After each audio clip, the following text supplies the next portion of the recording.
আসসালামু আলাইকুম দর্শক মণ্ডলী, অনেক সুন্দর একটি ভিডিও নিয়ে এসেছি। দেখাবো কিভাবে ট্রেন থেকে ইঞ্জিন আলাদা করতে হয়। আজকে সম্পূর্ণ ভিডিওটির সাথে থাকুন, দেখুন।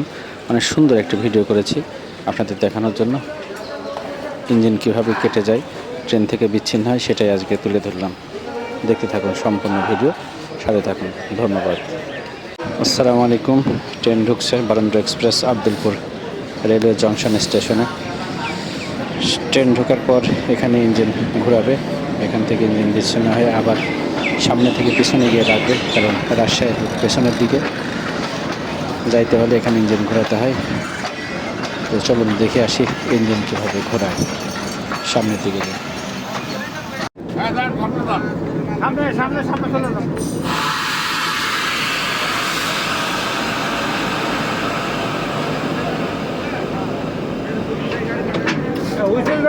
লোক বসে আছে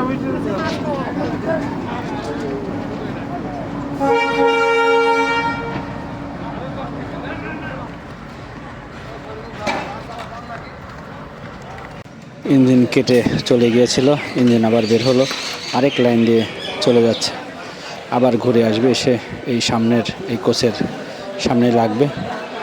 এই যে যে বাঁকা লাইন দেখলেন, সেখান দিয়ে আবার ঘুরে আসছে। এই ঘুরে আসার পরে এখানে লেগে যাবে। তো কীভাবে কাপলিং হয় সেটা কিন্তু দেখেন। ওখানে এক ধরনের কাপলিং ছিল, এখানে কিন্তু আরেক ধরনের কাপলিং। কারণ ওইটা বিসি ছিল, ওইটা এক দেশ থেকে আমদানি করা। আর যে কোচটা এখন লাগানো আছে লাগবে সেখানে, কিন্তু সেটা কিন্তু আরেক দেশ থেকে আমদানি। এটা ছিল সিবিসি কাপলিং, এটা ছিল স্ক্রু কাপলিং। দেখুন দুইটা কাপলিং দুই রকম। এটা অনেক ঝুঁকিপূর্ণ একটি কাজ। এখন অনেকেই উৎসুক জনতা দেখে থাকেন এটা ট্রেন কাটার পর। ট্রেন ছাড়লে এইভাবে দৌড়াদৌড়ি করে উঠে সবাই।